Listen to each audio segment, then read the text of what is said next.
بسم اللہ الرحمن الرحیم۔ محترم سامعین و ناظرین، السلام علیکم ورحمۃ اللہ وبرکاتہ۔ میں محمد حارث فاروقی آپ سے مخاطب ہوں۔ کچھ نوجوانوں کی طرف سے مجھے ایک ویڈیو کلپ سینڈ کیا گیا کہ اس کا جواب دیا جائے۔ فضل ہمدرد جو اہل سنت کے لبادے میں تشیع کی مکمل پرچاری اور ہمدردی کا اظہار کر رہا ہے سوشل میڈیا کے تمام پلیٹ فارم پر، اور زیادہ تر اس کے سبسکرائبر، زیادہ تر اس کے فالورز، اس کے چاہنے والے اہل تشیع سے ہی ہے۔ اس کی ایک چھوٹا سا کلپ مجھے سینڈ کیا گیا، اس کو آپ سماعت فرمائیں۔ حضور نے فرمایا لے آؤ میرے پاس سے تمہیں کتاب لکھ کے دے دوں تاکہ تم کبھی گمراہ نہ ہوگے۔ تو بعض لوگوں نے یہ کہا رسول پر تکلیف کا غلبہ ہے، ہمارے پاس کتاب اللہ موجود ہے۔ سب سے پہلے یہ نعرہ جو لگایا کہ ہمارے لیے اللہ کی کتاب کافی ہے، جیسے تم لگا۔ اور سنیو اپنے آپ کو اہل حدیث کہنے والوں، تمہیں تو حدیث سے دامن جھاڑ لینا چاہیے۔ تمہارے لیے تو اللہ کی کتاب کافی ہونی چاہیے، لیکن پھر بھی تم رٹ لگاتے ہو، دنیا کو دھوکہ دیتے ہو۔ بخاری مسلم سامنے رکھ کر ہم بخاری مسلم کے ماننے والے ہو۔ بخاری مسلم کو تم مانتے ہو، بخاری مسلم کو مانو تو سب سے پہلے حدیث کا انکار کرو۔ سب سے پہلے تمہیں حدیثوں کا انکار کرنا چاہیے۔ یقیناً یہ کلپ آپ نے سماعت کیا ہے، یہ اس میں حدیث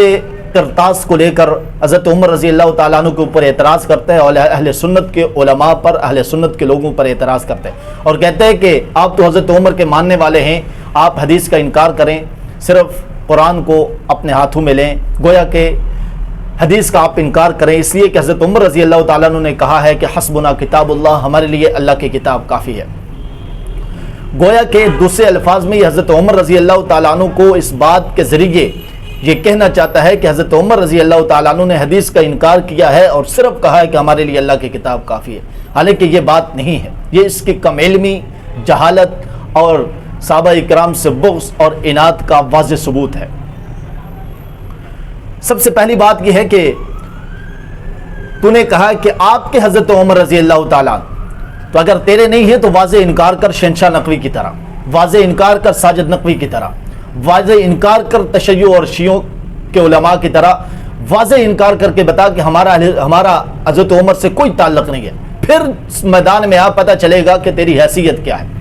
باقی جو اس نے اعتراض کیا اس کا مختصر سا میں جواب دوں گا، یقیناً علماء نے اس کا جواب دیا ہے۔ حدیث کرتاس کیا ہے کہ گھر کے اندر کچھ لوگ موجود تھے، نبی کریم صلی اللہ علیہ وسلم نے اس دوران کہا ہے کہ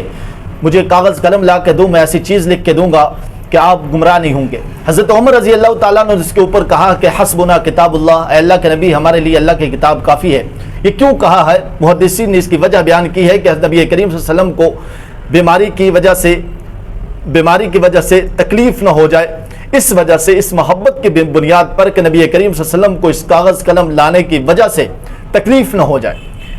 حضرت عمر رضی اللہ تعالیٰ عنہ نے حسبنا کتاب اللہ کے الفاظ کہے، اور اس کے بعد نبی کریم صلی اللہ علیہ وسلم خاموش ہو گئے، حتیٰ کہ اہل بیت کے لوگوں کے درمیان کسی نے کہا لا کے دینا ہے، کسی نے کہا لا کے نہیں دینا ہے، اس کے اوپر آوازیں بلند ہوئی اور نبی کریم صلی اللہ علیہ وسلم نے ان کو گھر سے باہر نکال دیا۔ اس کے بعد نبی کریم صلی اللہ علیہ وسلم، یہ ہمارے لیے دلیل ہے، سب سے مضبوط دلیل ہے کہ جو لوگ حضرت عمر کے اوپر اعتراض کرتے، اس کے بعد نبی کریم صلی اللہ علیہ وسلم کئی دن تک زندہ رہے، نہ کاغذ قلم مانگا، نہ کسی چیز کا مطالبہ کیا۔ تو اس بات سے واضح یہ پتہ چلتا ہے کہ نبی کریم صلی اللہ علیہ وسلم کی خاموشی یہ دلالت کر رہی ہے کہ حضرت عمر رضی اللہ تعالیٰ عنہ کی اس بات سے نبی کریم صلی اللہ علیہ وسلم متفق ہے۔ ایک بات تو یہ، دوسری بات یہ کہ اہل بیت کے تمام افراد کو مخاطب کر کے کہا تھا کہ مجھے کاغذ قلم لا کے دو، تو کسی اور نے کیوں نہیں لا کے دیا؟ وہاں پہ تو حضرت عباس رضی اللہ تعالیٰ عنہ بھی شامل تھے، اہل بیت کے لوگ بھی شامل تھے، انہوں نے کیوں نہیں لا کے دیا؟ اس کے بعد نبی کریم صلی اللہ علیہ وسلم نے مطالبہ کیا ہو تو ہمیں دکھاؤ۔ آپ کو واضح چیلنج ہے کہ اس کے بعد نبی کریم صلی اللہ علیہ وسلم نے کاغذ قلم کا کہیں بھی مطالبہ کیا ہو تو آپ مجھے لا کے دکھائیں۔ یقیناً قیامت کی صبح تک آپ یہ بات کسی جگہ سے بھی نہیں ثابت نہیں کر سکتے کہ اس کے بعد بھی نبی کریم صلی اللہ علیہ وسلم نے مطالبہ کیا ہے۔ ایک بات تو یہ واضح پتہ چل گئی۔ دوسری بات یہ ہے کہ حضرت عمر رضی اللہ تعالیٰ عنہ کا یہ کہنا یہ محبت کی بنیاد پر تھا، اس لیے تھا کہ نبی کریم صلی اللہ علیہ وسلم کو تکلیف نہ ہو جائے۔ جس طرح صلح حدیبیہ کے موقع پر حضرت علی رضی اللہ تعالیٰ عنہ نے، چونکہ ہم تقابل نہیں کر رہے لیکن ہم یہ مثال کے ذریعے اس بات کو واضح کرنا چاہتے ہیں کہ حضرت عمر رضی اللہ تعالیٰ عنہ نے کیوں منع کیا ہے، اس لیے کہ جس طرح حضرت علی رضی اللہ تعالیٰ عنہ نے صلح حدیبیہ کے موقع پر نبی کریم صلی اللہ علیہ وسلم کا نام کاٹنے سے انکار کر دیا تھا، اور وہ بھی ایک ہی وجہ تھی کہ نبی کریم صلی اللہ علیہ وسلم سے حضرت علی رضی اللہ تعالیٰ عنہ کی محبت تھی، اور محبت کی بنیاد پر کہا کہ میں اب آپ کا نام نہیں کاٹ سکتا، میں تو محمد الرسول اللہ آپ کو مانتا ہوں، میں یہ کاٹ نہیں سکتا، محمد بن عبداللہ نہیں لکھ سکتا۔